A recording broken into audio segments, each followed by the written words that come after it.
Class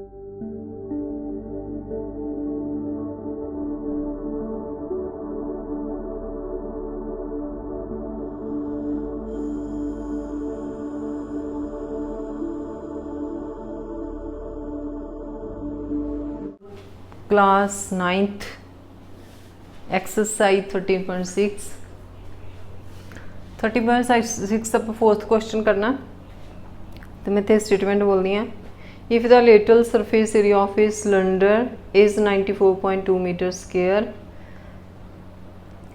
बेलनाकार ਦੀ ਪਾਸਵੀ ਸਤਹ ਦਾ ਖੇਤਰਫਲ ਦਿੱਤਾ ਹੋਇਆ ਹੈ and its height is 5 cm then find first point 2 point ने रेडियस ऑफ इट्स बेस ये बेस का रेडियस फाइंड करना एंड इट्स वॉल्यूम तो यदा वॉल्यूम फाइंड करना यूज पाई इक्वल 3.14 तो पाई की वैल्यू गिवन है तो लेटरल सरफेस एरिया गिवन है तो आप वही लिखांगे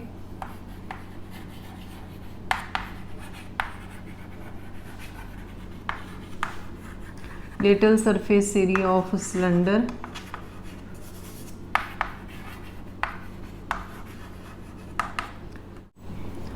94.2 सेंटीमीटर स्क्वायर बेलनाकार दी पासवी सतह का खेत्रफल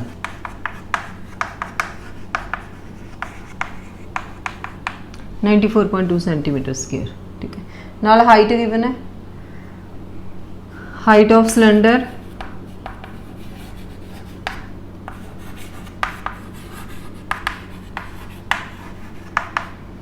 5 सेंटीमीटर बेलनाकार की ऊंचाई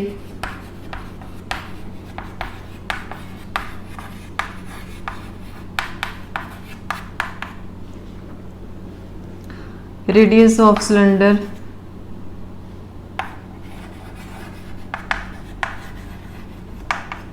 क्वेश्चन मार्क फाइंड करना बेलनाकार का अर्ध व्यास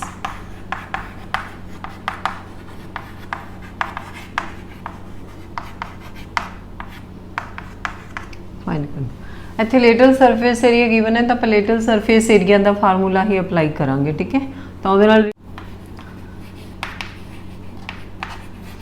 lateral surface area of cylinder equal to pi R H बेलनाकार की पासवी सतह का खेत्रफल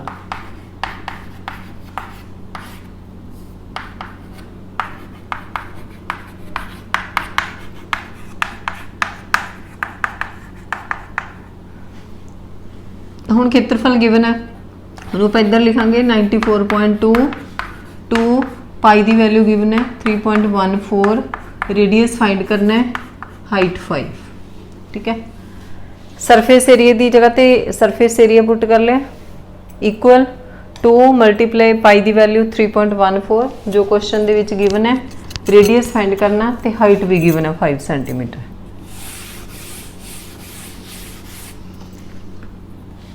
तो रेडियस तो आप इत्थे रखांगे 2 3.14 एंड 5 का ट्रांसपोजिंग कर लांगे 94.2 अपॉन 2 मल्टीप्लाई 3.14 मल्टीप्लाई 5 सो 9 डेसिमल रिमूव करांगे 94.2 डेसिमल 3.14 का डेसिमल रिमूव करके 100 ऊपर लग जूगा ਇਹਦਾ डेसिमल रिमूव करके अपॉन च लग जूगा ठीक है मल्टीप्लाई 2 314 मल्टीप्लाई 5 इक्वल आर हुण कटिंग करांगे देखो 0 नाल 0 कटिंग हो गई 2 1 दा 2 2 5 दा 10 5 1 दा 5 देखो 314 नूं आपां 3 ते मल्टीप्लाई करांगे ना तो ये 942 आ जाऊगा तो इत्थे आ जाऊगा 1 इनू कटिंग करके आ जाऊगा 3 सो रेडियस आ जाऊगा 3 सेंटीमीटर हुण रेडियस आ गया फर्स्ट पॉइंट का आंसर है 3 सेंटीमीटर हुण आपां सैकेंड पॉइंट करांगे सैकेंड पॉइंट की है फाइंड इट्स वॉल्यूम हुण आपां volume find volume of cylinder तो आपां हुण वॉल्यूम का फार्मूला लावांगे pi are square h r square ला देना हुण बेलनाकार दा आयतन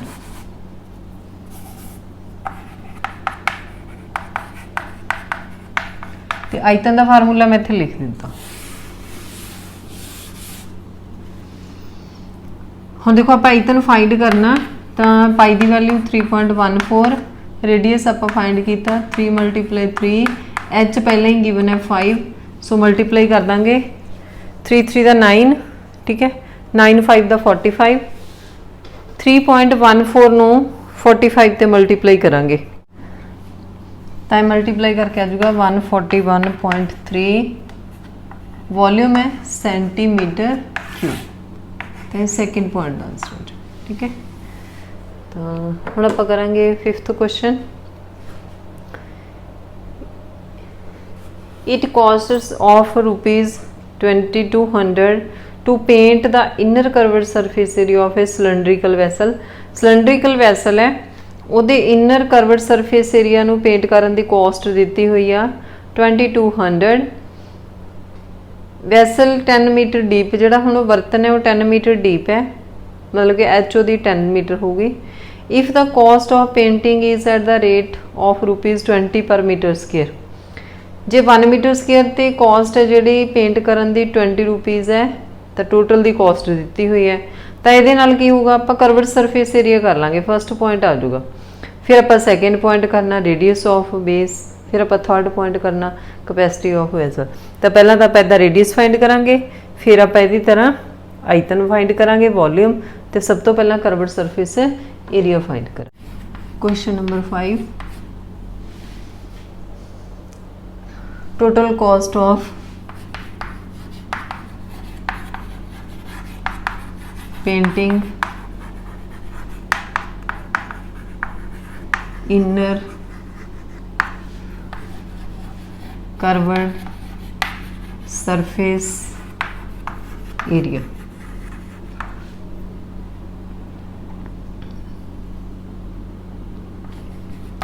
अंदरूनी पासवी सतह ते रंग करन दा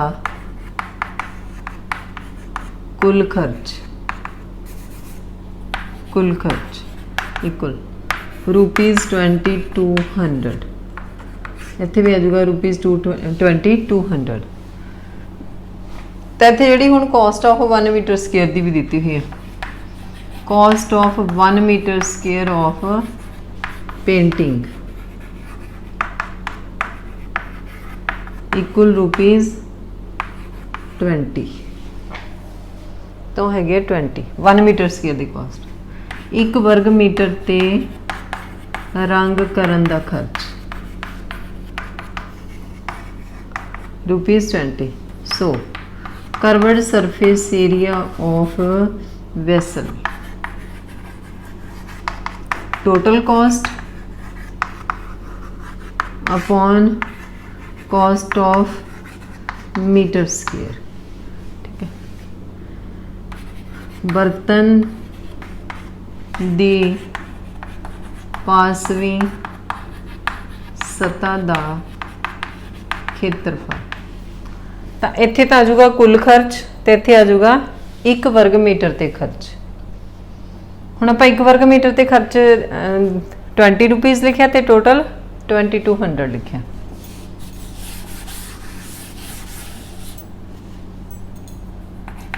$2200 अपॉन 20 कटिंग कर देंगे, तो आ जाएगा 110 मीटर स्क्वेयर, ठीक है जी। तो हुण ये फर्स्ट पॉइंट का आंसर हो गया, जोड़ा आप इतों कॉस्ट तो टोटल कॉस्ट किया सी, इस तरह फर्स्ट पॉइंट का आंसर सी। हुण आपां करांगे second point. Second point find करना रेडियस, तो आप इत्थे लिख लैंदे आ radius of vessel question mark height of vessel. तो हाइट गिवन है 10 मीटर, डीप लिखा होया, ठीक। इत्थे पंजाबी मीडियम बर्तन दा अर्ध व्यास, बर्तन की उचाई। तो कर्व्ड सरफेस एरिया आपां फाइंड कर लिया, तो हुण रेडियस फाइंड करना। Curved surface area of vessel, vessel क्योंकि सिलेंड्रिकल है इसलिए 2πRh।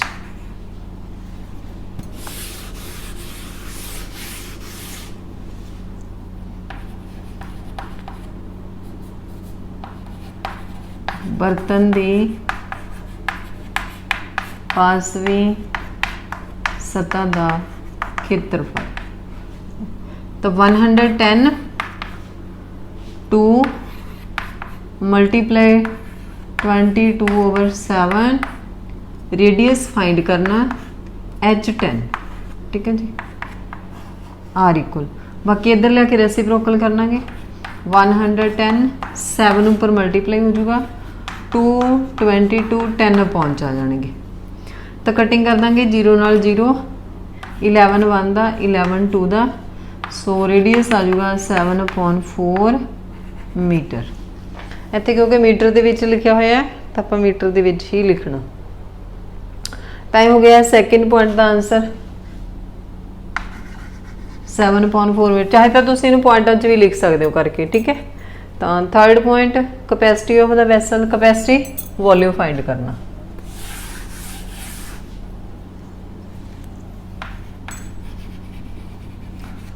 Third point volume of vessel πr² H, बर्तन का आयतन। जब धर्म समर्था भी लिखी हो सकती है तो भी वो आयतन ही होंदा, ठीक है। पाई की वैल्यू पुट करेंगे 22.7, रेडियस आप फाइंड किया 7/4 H पहले ही हैगी है 10। तो कटिंग कर देंगे 7 नाल 7 कटिंग हो जाऊगा, ठीक है। तो 2 2s 4, 2 11 22, 2 2 1, 2 5 10। तो 11 7 5 मल्टीप्लाई करांगे 11 7 5/4। तो मल्टीप्लाई करांगे 11 पहला 7 ते करांगे 77, फिर 5 ते करांगे मे बी 385 आऊगा, 385/4 सेंटीमीटर क्यूब। तो इन्हू आप डिवाइड करके पॉइंटां च कढ़ लेने आंसर। तो यह आ जाएगा 96.25 सेंटीमीटर, सॉरी मीटर्स क्यूब। इत्थे भी मीटर क्यूब आऊगा। तो आ जाएगा थर्ड पॉइंट का आंसर। तो हुण आपां करना 6th क्वेश्चन।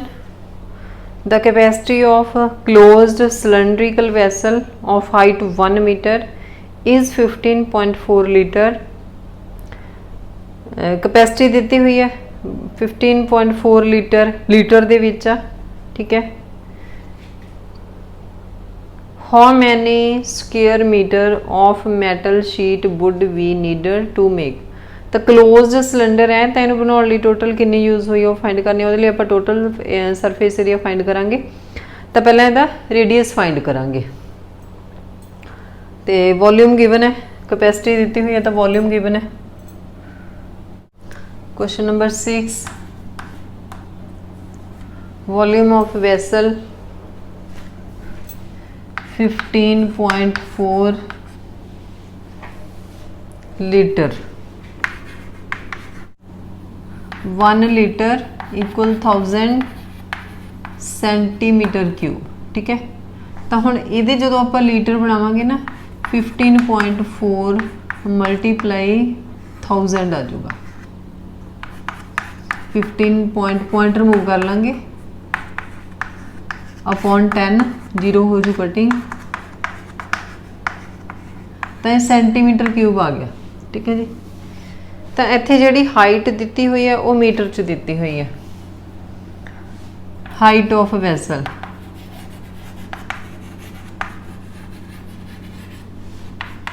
वन मीटर, तो इन्हू आप सेंटीमीटर कन्वर्ट कर लेने 100 सेंटीमीटर आ जाऊगा। बर्तन की उचाई, हुण आप रेडियस फाइंड करना। बर्तन का अर्ध व्यास,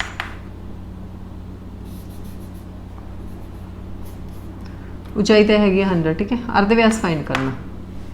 radius of vessel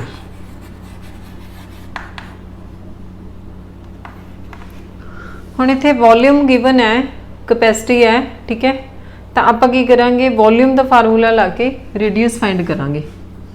volume of vessel cylindrical है,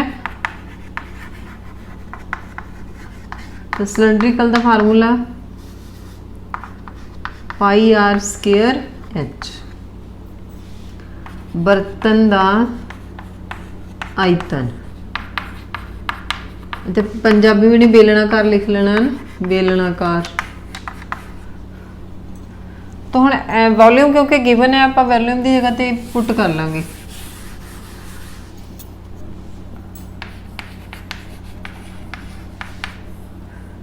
पाई की वैल्यू भी 22/7 क्योंकि कटिंग हो जाना।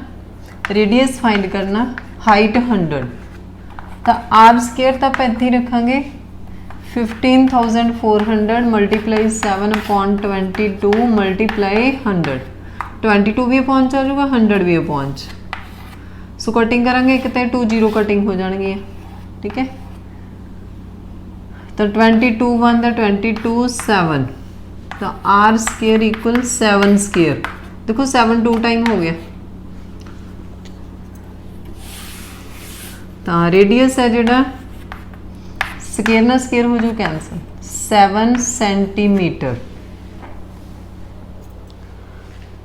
तो जो इतने आंसर फाइंड करना वो मीटर स्केयर च फाइंड करना। आप पहला सेंटीमीटर च फाइंड कर लाँगे, फिर अपॉन दे विच 10,000 ला के उन्होंने मीटर स्केयर च कन्वर्ट कर लाँगे। हुण रेडियस हो गया 7 सेंटीमीटर। तो हम आप टोटल सरफेस एरिया फाइंड करते हैं। क्लोज्ड है क्योंकि इसलिए टोटल का लाना, total surface area of cylindrical vessel 2 pi r bracket विच r plus H.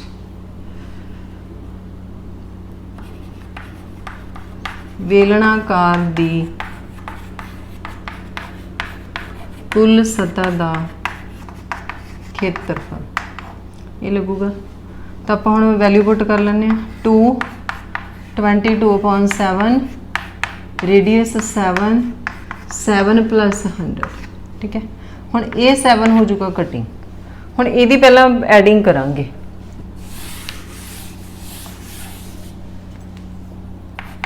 To multiply 22 ਇਹਦਾ प्लस करांगे 107। तो हुण आपां इहदी कैलकुलेशन कर लैंदे हां। देखो 22 ਨੂੰ 2 ਤੇ मल्टीप्लाई करांगे तो 44 आ जाऊगा।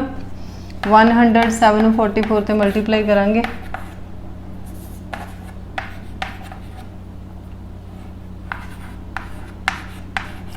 (4708) सेंटीमीटर स्केयर। देखो हम सेंटीमीटर स्केयर च आ गया, आप मीटर स्केयर च किवें कन्वर्ट करना। 10,000 centimetre square equal 1 metre square, ठीक है। 1 centimetre square equal 1/10,000 metre square. So आप इनू सेंटीमीटर स्केयर नू मीटर स्केयर च कन्वर्ट कर लिया, अपॉन 10,000 ला लेना, इक्वल 4708/10,000। तो जो पॉइंट है 4 डिजिट तो बाद लग जाऊगा, ठीक है।